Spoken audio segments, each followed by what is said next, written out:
Warning: the video that you are about to review contains graphic violence, obscene language, and disturbing images that should only be viewed by informed and consenting adults. 100% of all of the violence, obscene language, and disturbing images contained in this video has been perpetrated by the Pennsylvania State Troopers in their official capacities as police officers.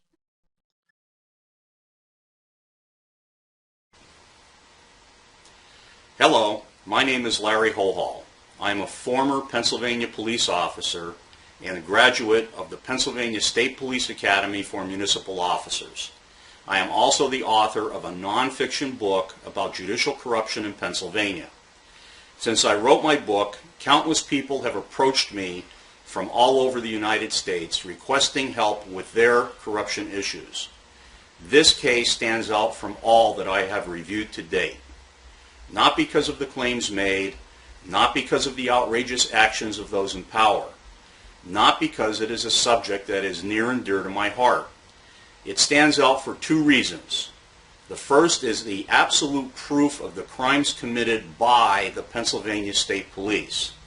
Secondly, and as importantly, the complicity and cover-up by all involved, including the State Police Oversight Mechanism, which is known as the Bureau of Integrity and Professional Standards. It is my hope that this video will outrage you to the point of taking action. But for the grace of God, this could have been your child or family member that these horrific acts happened to. Please keep in the back of your mind as you watch this presentation that as of the date of this final production of this video, the state troopers you are about to see are still strapping on their guns and pinning on their badges to officially protect and serve. You had better hope you or one of your loved ones never crosses paths with any of these Pennsylvania's finest. Early on the evening of March 8, 2010, 31-year-old Robert Leone of Vestal, New York, finished up a session of stargazing at the Copernic Observatory, which is about a 10-minute ride from his home. He was feeling particularly happy that evening. His life was in order. He had just gotten his driver's license back after being suspended for a non-accident DUI charge. He had gone cold turkey on his drinking for over a year, and the medication his doctor prescribed for his bipolar condition offered him some relief. An early evening drive in the country while listening to his favorite music seemed to be just the right thing to top off his evening. This drive would change his life forever. With his car's T-top open and his heater turned up full blast, his odyssey began. He crossed the border into Pennsylvania, which on a rural road simply consists of a small marker on the side of the road. Driving through the small town of Towanda, Pennsylvania, he was approached from behind by a Pennsylvania State Police car with its lights flashing. There was plenty of room for the trooper to pass him on his left and simply go around, but for some reason the trooper did not. The trooper then sounded his patrol car's siren, but still did not pass. Not knowing what was going on, Bob Leone became startled and confused. His reaction was no different than the confusion of an elderly person not knowing what to do in this situation. His bipolar condition added to his uncertainty. The thought that maybe he should pull over never entered his mind. In his mind, he had done nothing wrong. He wasn't speeding, he didn't go through any red lights or stop signs, and he simply became bewildered by the fact that the trooper would not pass him and go to whatever emergency he was obviously being directed to. Mr. Leone deducted when the trooper finally decided to pass him, he simply would, and that would be the end of it. Mr. Leone lit another cigarette and turned up his music so he could hear it over the siren. Mr. Leone continued driving towards his home at the blazing breakneck speed of 5 to 10 miles an hour under the posted speed limit. He noticed in his mirror that a second, third, fourth, and fifth police car was now apparently responding to the same emergency as the first trooper who still had not passed him. You and I know for a fact that if there was any question in our minds as to what the state troopers were up to, we would have simply pulled over long before now. I have been told that persons with bipolar conditions don't always think the way non-bipolar people do. They often rationalize their actions incorrectly. Mr. Leone knew he hadn't done anything wrong, so he was simply going to drive home and listen to his music. Other than not pulling over, Mr. Leone did not break a single traffic law. He did not speed, he did not attempt to elude, he didn't pass through any red lights or stop signs. This was simply a low-speed chase, which at least one of the troopers involved became bored and distracted, as evidenced by his onboard video. The dash cam video you are about to view has been edited for this presentation, but is available in its entirety. Instead of a trooper pulling a car in front of Mr. Leone and stopping him, a much more radical method was deployed. Stop sticks and ramming was the method of choice.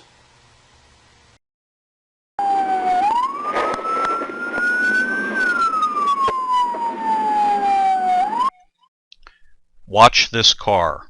It is later confirmed by the sworn statements of two of the troopers that this car was parked in such a fashion as to totally block the driver's door of Mr. Leone's car. It was blocked in such a fashion that the state trooper himself had to climb out his own window in order to exit the vehicle.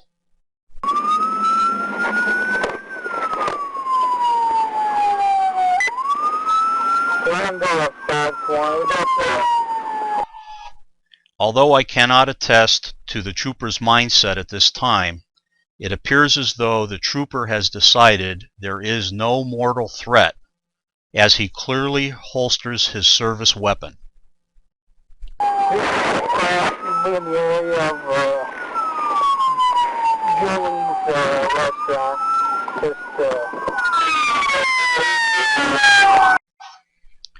By the trooper's own sworn statements, this trooper orders Mr. Leone to exit his vehicle 3 or 4 times.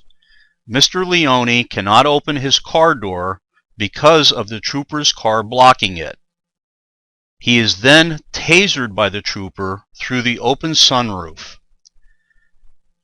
All sworn statements by all of the troopers involved agree that just prior to Mr. Leone being tasered, he was sitting calmly with both hands on his steering wheel smoking a cigarette.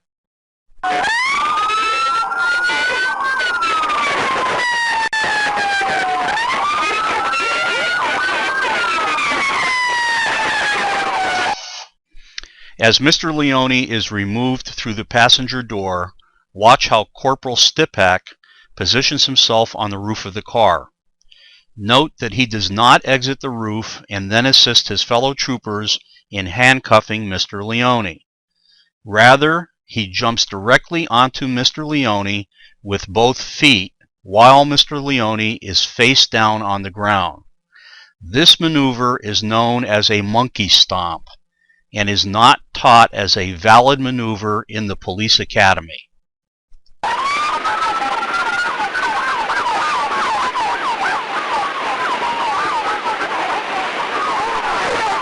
We can't see a lot of what is going on behind Mr. Leone's passenger door, but sworn testimony from the troopers involved all state that Mr. Leone is face down with his hands under him.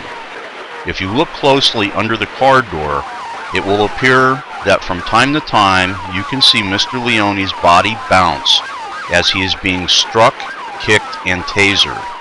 At no time is Mr. Leone seen striking or attempting to strike any of the officers. Mr. Leone still has taser probes in him, and the troopers testify he is being shocked multiple times while he is being beaten and kicked, or in their words, subdued. The troopers claim Mr. Leone is fighting so viciously at this point that later on they charge him with 3 felony counts of aggravated assault on a police officer. I have watched this segment dozens of times, and as hard as I look, I just don't see it.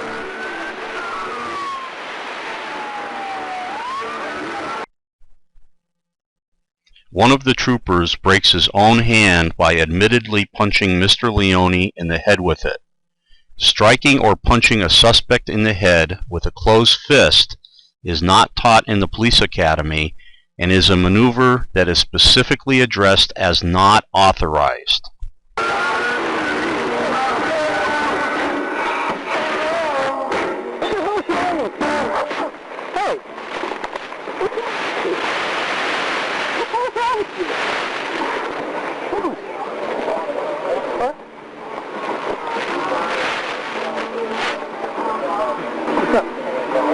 What do you mean, what's up? What's up with you, dude? Why don't you stop? What? Why don't you stop? I'm driving. How do you sit up? Wait, sit up. All right. Sit up.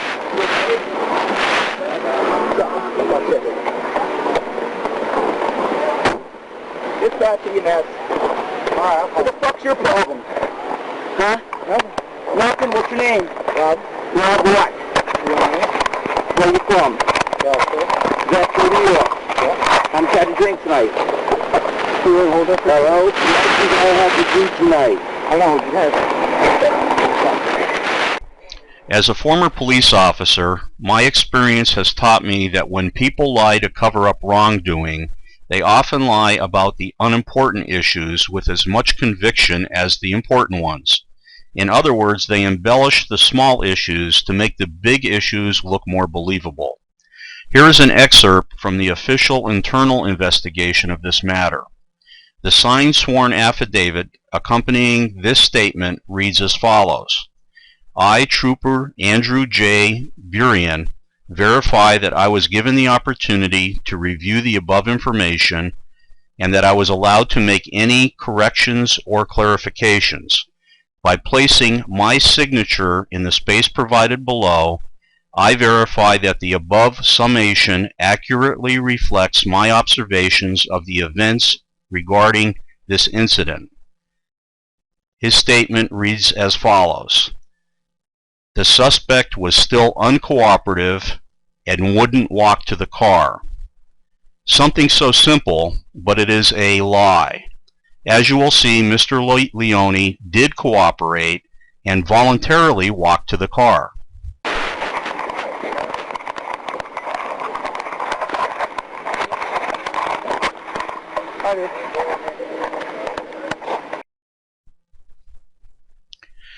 There is so much wrong at so many different levels with what you have just seen. Unfortunately, things are about to get worse for Mr. Leone. Although we cannot see what is about to happen in the back of this state police car, we can clearly hear what is said and done as the audio track of this dash cam recorded it all. Additionally, nowhere in this video is Mr. Leone advised of his constitutional rights. In the next sequence, he is clearly questioned and beaten while handcuffed and hogtied by the state trooper.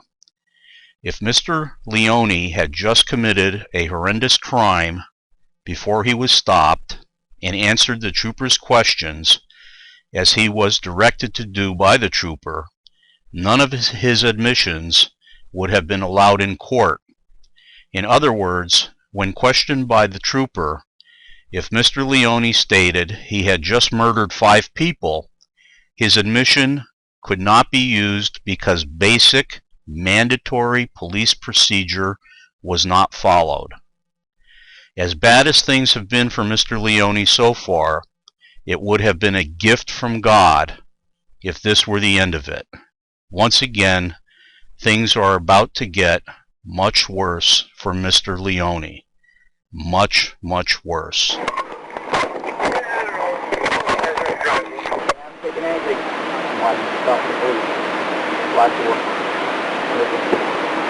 Huh?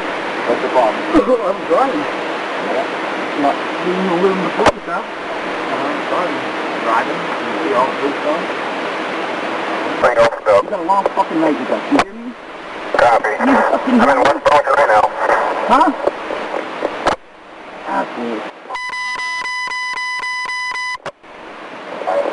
16, you're to utilize frequency 7 for traffic control. Frequency 7 for traffic control, 2115. You hear me? You hear me? Copy, Bradford. Okay. Huh? 1 I'm down at Mud Creek now. It's a fucking hobble. It's a hobble.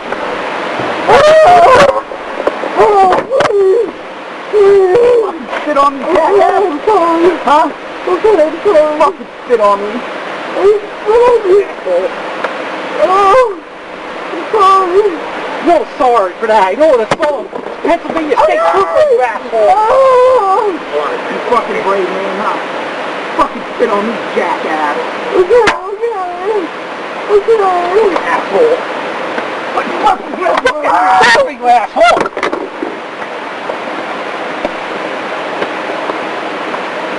Are you fucking stupid?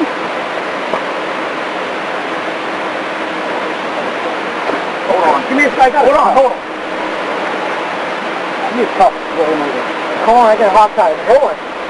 Can we fucking play possum? Huh? Fucking play possum. I'm sorry. Fucking sit there. Oh, you hit me, huh? He's sorry. Sit up, you motherfucker. Now get in that car. Get out. Okay. Get on the other side. Get in the car. Get in the car. I'm trying.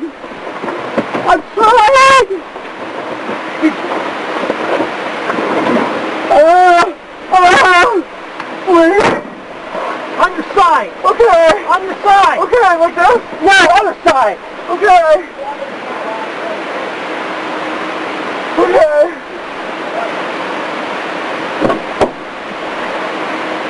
Roll on your side. Okay, good. Roll on your side. Yes, sir. Now. Okay. Now, douchebag, I'm going to ask you a fucking question. You'll be answering yes sir or no, sir. Do you hear me? Yes, sir. Okay, what the fuck is your problem tonight? I was just having problems. Yeah, you know what? You're going to have a hell of a tough night after you spit in my fucking face, jackass. Who do you think you're messing with? It's the Pennsylvania State Police. You're fucking chump. Fucking pull over needs to be pulled the fuck over. Okay, you're going to jail. You're going to be somebody's fucking butt popping fire. You hear me? Yes. You fucking idiot.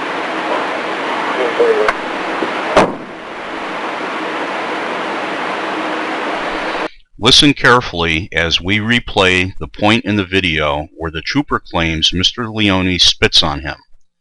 Listen carefully. You will find something important is missing. The trooper claims in sworn court testimony that Mr. Leone spits a, quote, loogie in his face. Nowhere is there a sound of anyone spitting anything.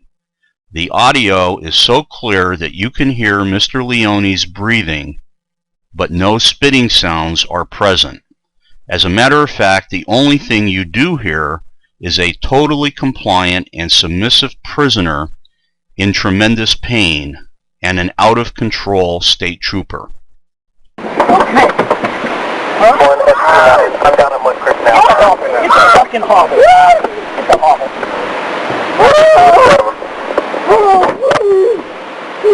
Fucking spit on me, jackass. I'm sorry. Huh? Okay, I'm sorry. Fucking spit on me.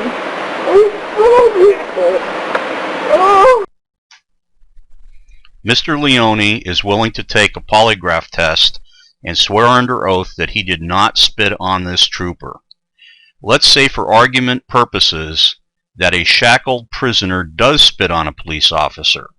It now begs the question, does a police officer have the right to beat a prisoner that is shackled and in custody even if the prisoner spits on him? The obvious answer is no. If you recall earlier in the video, an ambulance has been requested to transport Mr. Leone to the hospital. Instead, when the ambulance shows up, the trooper with the broken hand is transported to the hospital in the ambulance, and Mr. Leone is kept hogtied in the back of the patrol car. He is then transported to the hospital in the car with a stop along the way at the barracks. Please try to visualize what I am about to read to you from the official hospital report of Mr. Leone's first visit. And yes, I said first visit. Patient was carried to triage room by police. Patient's hands were with handcuffs, and patient's feet were tied together with a rope, and the rope was also tied to the patient's handcuffs. It goes on. Patient is awake and cooperative with an effect that is calm. As you can see from the hospital report, Mr. Leone is both cooperative and submissive with the emergency personnel. At one point, when the troopers are outside the examination room, he quietly tries to tell a nurse that the police have been beating him, and he begs her for help. One of the troopers overhears Mr. Leone's plea. All of the hospital personnel are ordered out of the exam room by the trooper, and a second beating and tasering episode is commenced. Mr. Leone is silenced. Video evidence of this second beating may be available through hospital video, which is still being explored. Naturally, the trooper's version of this incident is totally different. Sworn court testimony verifies that Mr. Leone was tasered multiple times during this altercation, but the official computer taser report was not provided to Mr. Leone's defense, even though it was requested.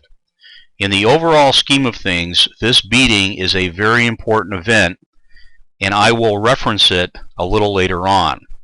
This beating and the events leading up to it were witnessed by the nurse who was attending to Mr. Leone. It was explained to me that she was not brought into the trial to testify on Mr. Leone's behalf due to her extreme fear for her own personal safety. It was not Mr. Leone that she was afraid of. Mr. Leone was treated and released from the hospital and placed back into the custody of the troopers. Unfortunately, Mr. Leone left the hospital in worse shape than he had arrived in. He was transported to the Towanda barracks without incident. While at the barracks, Mr. Leone was processed and his official charges were typed up. In the troopers' trial testimony, they made it clear that he is calm and cooperative during this process. Some very strange and questionable things happen over the next few hours that will end up with Mr. Leone being transported back to the hospital. This time, he will be unconscious. While at the State Police Barracks, the troopers attempted to arraign Mr. Leone via internet video link with the on-call duty magistrate. Mr. Leone is warned ahead of time that he should not look into the camera and that he is not to say anything other than answer the judge's questions. Mr. Leone jumps at the chance to beg the judge for help once the video link is established. According to Mr. Leone, the troopers disconnected the video link and claimed it was a malfunction. This disconnect can be verified by the on-call duty magistrate. According to Mr. Leone, he is once again beaten and tasered. Things start to get real fuzzy from this point forward. They claim while Mr. Leone was being walked to the waiting patrol car in order to be transported to the prison, he tried to escape. The troopers claim that Mr. Leone fought so viciously and violently, using only his feet, which were shackled at the time, that they had no choice but to mace him and repeatedly beat him into submission with their batons. Please take a look at the hospital diagram of Mr. Leone's injuries. All of the injuries noted on the assessment diagram are on Mr. Leone's back. Mr. Leone's vital signs are very alarming. His pulse rate is now 132. Respirations are 28 per minute. and his blood pressure is a staggering 174/109.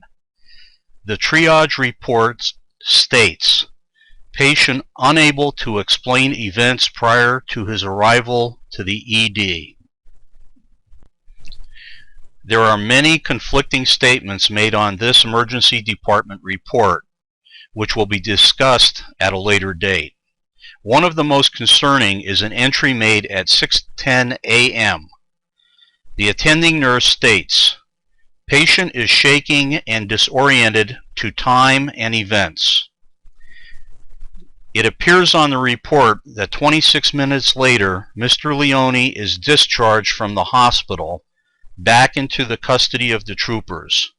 According to this report, no blood was drawn, no urine was gathered, and no x-rays or CAT scans were performed. After being discharged from the hospital, Mr. Leone was transported by troopers to the Bradford County Correctional Facility. Officials at the prison were horrified by the condition of Mr. Leone when he arrived. The following image is graphic, so please prepare yourself for what you are about to see. This is an official mugshot taken by the prison of Mr. Leone that, to my knowledge, has not been altered in any way. Note that the prison used a vest of some sort to cover Mr. Leone's blood-covered clothing. I have seen prisoners of war that have been treated better. The officials were so alarmed that the on-call physician for the prison was called in to do a complete physical exam and documentation of Mr. Leone's injuries, lest they be blamed for any of his injuries going forward. Mr. Leone had high-quality private health insurance when he was incarcerated. He begged the prison officials to allow him to obtain medical care at no charge to the prison or the county for severe headaches and dizziness that persist to this day. His requests were denied.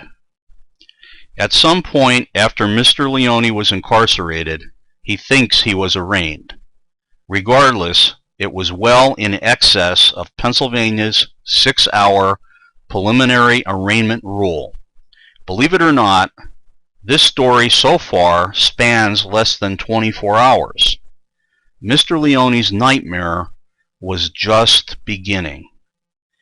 Mr. Leone's bail was set at $250,000, even though he was not a flight risk. He languished in prison for 6 months before his trial was conducted. His public defender was extremely overburdened with countless other cases, and the state police threw the book at Mr. Leone. 24 counts of criminal misconduct. There is an old saying, what you don't have in quality, make up for in quantity. And that is exactly what the state police did. Remember the trooper that broke his hand on Mr. Leone's face while punching it? Well, Mr. Leone was charged with aggravated assault on a police officer for breaking that trooper's hand on his face. Remember when Mr. Leone was beaten and tased on the hospital stretcher? Well, he was charged with assaulting that trooper.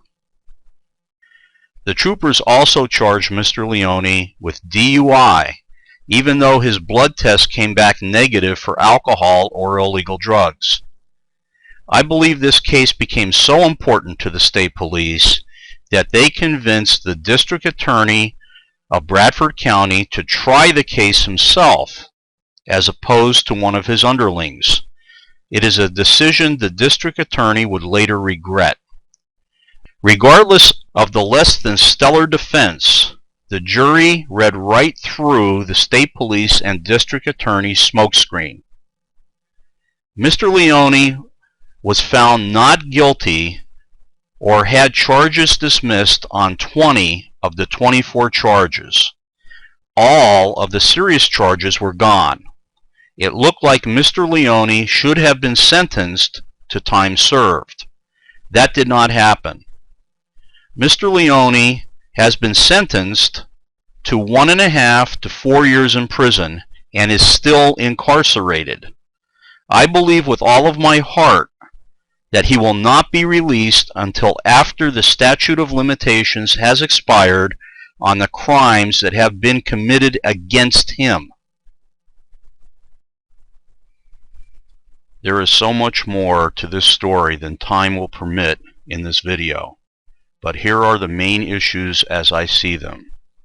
An independent criminal investigation of this entire matter is in order. Not only were Mr. Leone's civil rights violated, but I believe the evidence clearly shows Mr. Leone was physically assaulted on numerous occasions by the state police. The Pennsylvania State Police Office of Integrity and Professional Standards needs to be independently investigated for criminal and civil liability for apparently covering up this entire matter.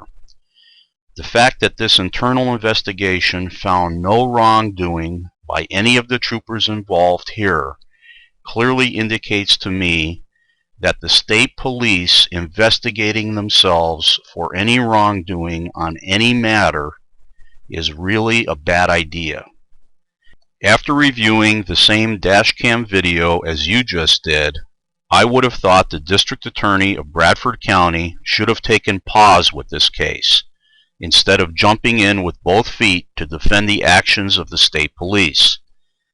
I believe there was an overt, well-thought-out attempt by the entire prosecution team to use the District Attorney's high profile to influence the trial judge's rulings during this trial.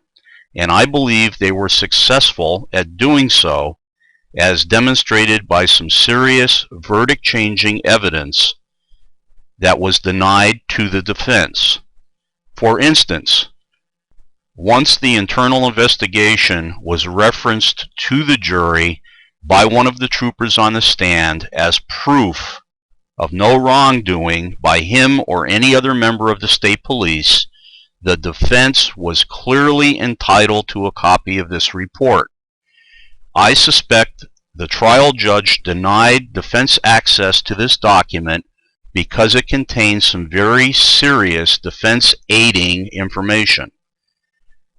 I also question the hospital releasing Mr. Leone back to the state police in the condition he was in after his second visit. Nowhere in their documentation does it show that Mr. Leone's vital signs stabilized and that he was out of danger. He very well could have died after his release, and we would not be reviewing anything right now. Let me touch on the prison. Why on God's green earth would a prison deny Mr. Leone access to additional medical treatment while knowing full well he needed it and had health insurance to pay for it? Why is Mr. Leone still in prison? The warden of the Bradford County Correctional Facility has commented to Mr. Leone's parents that if all of the prisoners in his facility acted like Mr. Leone, he wouldn't need any guards. Yet Mr. Leone has been denied release from prison by the parole board twice since becoming eligible. The first denial was because they stated he did not take a drug and alcohol abuse class while incarcerated. If you remember, he was found not guilty of that charge. The second denial was because they lost the paperwork. I believe a more sinister reason is at play here. I believe the statute of limitations, time restrictions, in which Mr. Leone can bring both civil and criminal charges against the responsible parties is the driving factor. It is extremely difficult, if not impossible, to retain an attorney while you are in prison with no money. Call me tainted, but I have seen worse. A disturbing thought has consistently found its way to the forefront of my thought process while I put together this video. Mr. Leone didn't know his every action and every word was being recorded via a dash cam in the patrol car when he was first arrested. The troopers did. The troopers, who totally lost control of themselves, either didn't care that they were being recorded, or worse, they knew nothing would happen to them no matter how badly they acted. To me, this is chilling. As a former Pennsylvania police officer, I am here to tell you that the vast majority of police officers are compassionate, caring professionals. It is how we handle the officers who aren't that differentiates us from third world countries. Right now, it looks like Pennsylvania and its state police are operating as a third world country by allowing and covering up serious assaults against its citizens. The beating of shackled prisoners for any reason is not acceptable by anyone's standards. We are now at the end of a very emotional and disturbing review of what I consider to be a national scandal. I stated at the beginning of this video that but for the grace of God, this could have been you or one of your family members. And now I will tell you why I made such a remark. Exactly why did the state police originally attempt to pull Mr. Leone over in the first place? Well, it appears they pulled over the wrong car that was involved in a minor fender bender. The fender bender in question was so minor that the state police never even filed an accident report for it. Imagine that.